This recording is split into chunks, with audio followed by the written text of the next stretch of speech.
नमस्कार, मैं शिवम। आप देख रहे हैं ऑनलाइन न्यूज इंडिया। आज देश में 3 लोकसभा और 29 विधानसभा सीटों पर उपचुनाव हो रहा है। कहां क्या गड़बड़ी है, कहां क्या कमी है, सारी खबर विस्तार में आपको समझाएंगे। लेकिन सबसे पहले हरियाणा के ऐलानाबाद से जो तस्वीर निकल के आ रही है उसे समझना सबसे ज्यादा महत्वपूर्ण है। भारतीय जनता पार्टी के बूथ पर एक भी ना तो कार्यकर्ता दिखाई पड़ रहा है और ना ही कोई शख्स वोट डालने के लिए वहां पे जा रहा है। तस्वीर निकल के सामने आई है हरियाणा के ऐलानाबाद विधानसभा से। यह तस्वीर आप देखिए, बूथ पर मात्र 2 कार्यकर्ता बैठे हैं, आसपास 2-3 उनके चमचे दिखाई पड़ रहे हैं। कोई भी कैंडिडेट वहां पर वोट डालने के लिए, पर्ची लेने के लिए नहीं जा रहा है। यह तस्वीर निकल के सामने आ रही है। इस तस्वीर के साथ बहुत सारी बातें क्लियर हो जाती हैं कि हरियाणा में अब भाजपा के लिए कोई जगह नहीं है। अनुराग ढांडा हैं, इन्होंने ट्वीट करके लिखा, खट्टर साहब के कुशल नेतृत्व की वजह से ऐलानाबाद उपचुनाव में वोटरों में बीजेपी के प्रति भारी उत्साह है। और कितना ज्यादा उत्साह है वो तस्वीरें आप लोग देख पा रहे हैं। अब जरा आप खबर समझिए, कहां क्या गड़बड़ी चल रही है, क्या खेल चल रहा है, उन सभी चीजों को आप समझा देते हैं। आज देश भर में चुनावी संग्राम, 3 लोकसभा और 29 विधानसभा सीटों पर पड़ेंगे वोट। देश में आज कई राज्यों में उपचुनाव होने हैं, जहां पे 3 लोकसभा और 29 विधानसभा सीटों पर वोटिंग होगी। ज्यादातर सीटों पर भाजपा और कांग्रेस के बीच में कड़ी भिड़ंत देखने को मिल सकती है। कुछ सीटें हैं, हम आपको बता देते हैं कौन सी लोकसभा सीटें हैं, कौन सी विधानसभा सीटें हैं और किन राज्यों में कितने विधानसभा सीटों पर चुनाव लड़ा जा रहा है और किन राज्यों पे कितने लोकसभा सीटों पर चुनाव लड़ा जा रहा है, उसकी एक जानकारी हम आपको दे देते हैं। लोकसभा सीट की बात की जाए तो वहां पे जो दादर नगर हवेली है, एक लोकसभा सीट, वहां पर चुनाव होना है। हिमाचल प्रदेश के मंडी लोकसभा क्षेत्र में चुनाव होना है। मध्य प्रदेश के खांडवा सीट पर चुनाव होगा। इसके साथ जो 29 विधानसभा सीटें हैं वहां पर देखिए, असम की 5 सीटें हैं, बंगाल की 4 सीटें हैं, एमपी, मेघालय और हिमाचल प्रदेश की 3-3 सीटें हैं, राजस्थान, बिहार और कर्नाटका के 2-2 सीटें हैं, आंध्र प्रदेश, हरियाणा, महाराष्ट्र, मिजोरम और तेलंगाना की 1-1 सीट शामिल है।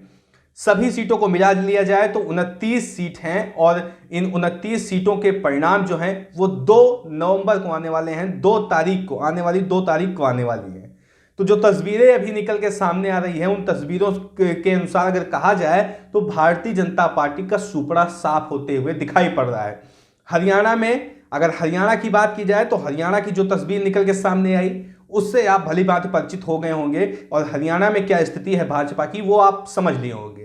बंगाल की बात कर ली जाए तो बंगाल में क्या खेल चल रहा है वो आप समझ रहे हैं।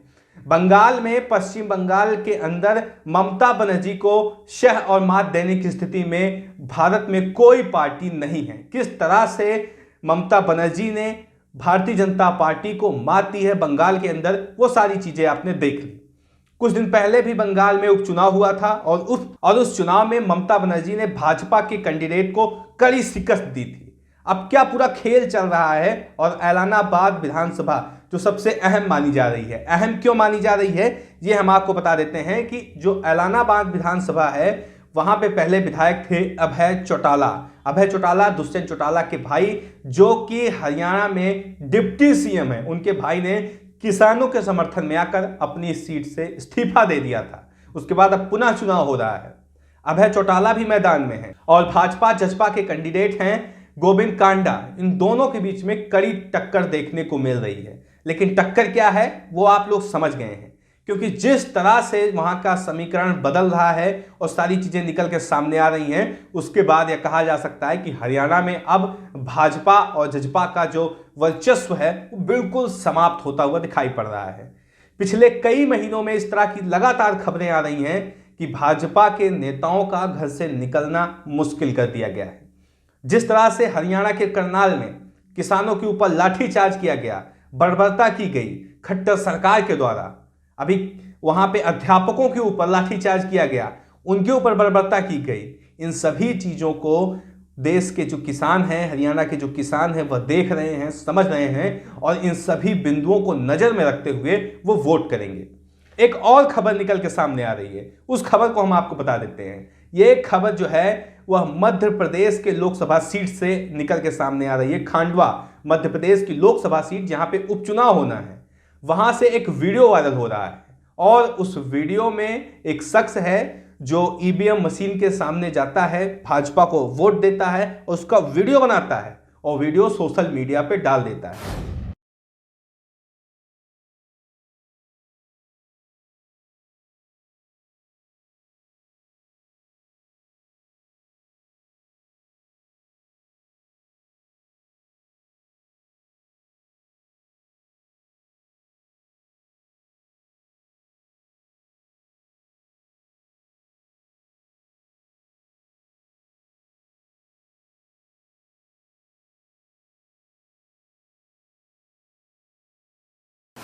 हम इस वीडियो की पुष्टि नहीं कर रहे हैं, लेकिन सोशल मीडिया पर यह वीडियो धड़ल्ले से वायरल किया जा रहा है, साझा किया जा रहा है।